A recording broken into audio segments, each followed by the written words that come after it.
Episode 4. The First Blood. The dimensional gates were sealed. The glowing bioluminescent sanctuary of Eden was locked behind a wall of multi-dimensional fire and the terrifying presence of the cherubim. Humanity had been cast out into the dark.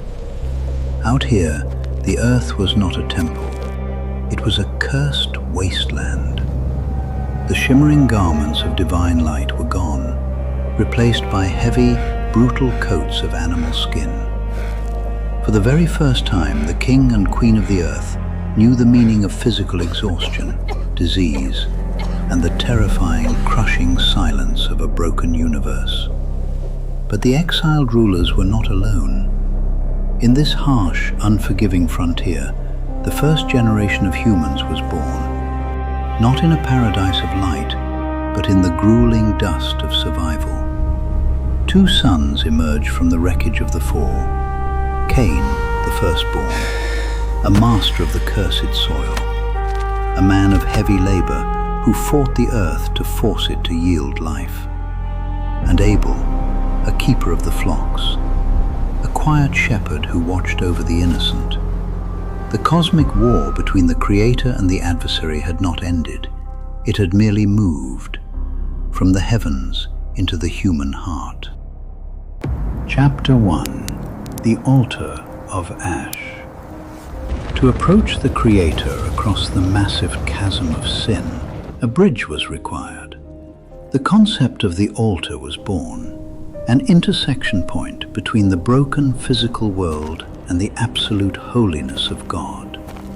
Both brothers built altars, but they approached the divine with entirely different architectures of the soul.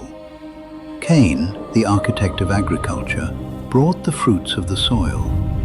It was the product of his own bleeding hands, his own mastery over the dirt. He did not bring it in pure worship. He brought it seeking validation. Cain wanted the Creator to look at his hard work and bless his independence. He wanted approval without surrender. But Abel understood the terrifying reality of their exile. He knew that the curse brought death, and only life could pay for life. He brought the firstborn of his flock, blood and fat, a visceral, humbling acknowledgement that humanity was broken and required a substitute.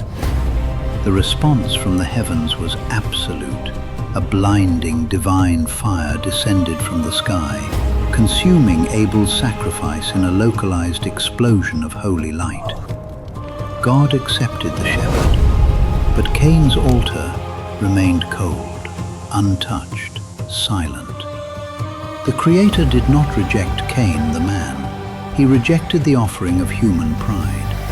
But in the heart of the firstborn, a dark, primordial fury ignited.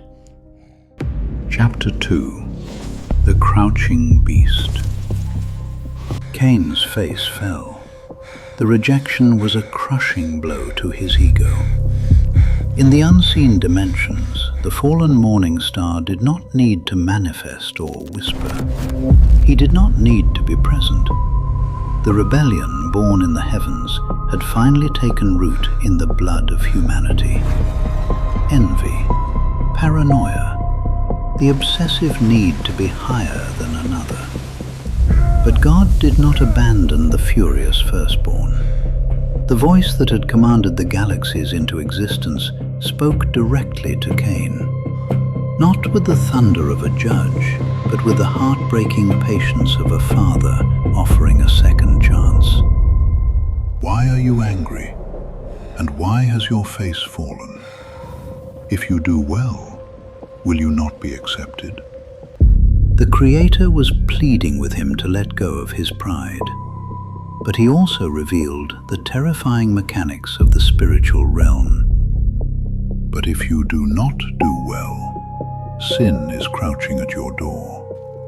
Its desire is to consume you, but you must rule over it. Sin was not described as a simple mistake. God described it as a living, breathing, predatory entity, a beast waiting in the dark, hungry for a host. was given a sovereign choice: master the beast or become it. Chapter 3. The First Murder. Cain did not listen to the grace of the Creator. He surrendered to the beast.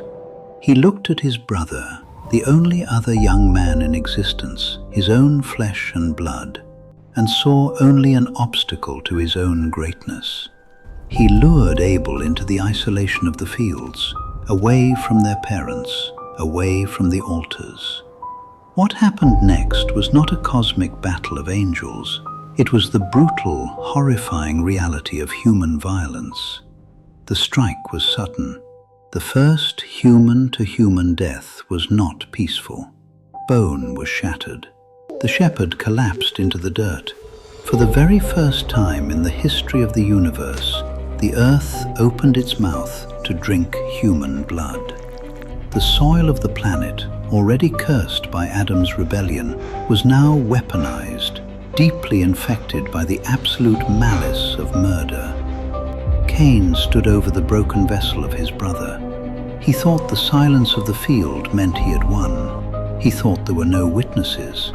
But blood has a frequency, and it screams across dimensions. Chapter 4. The Mark and the City.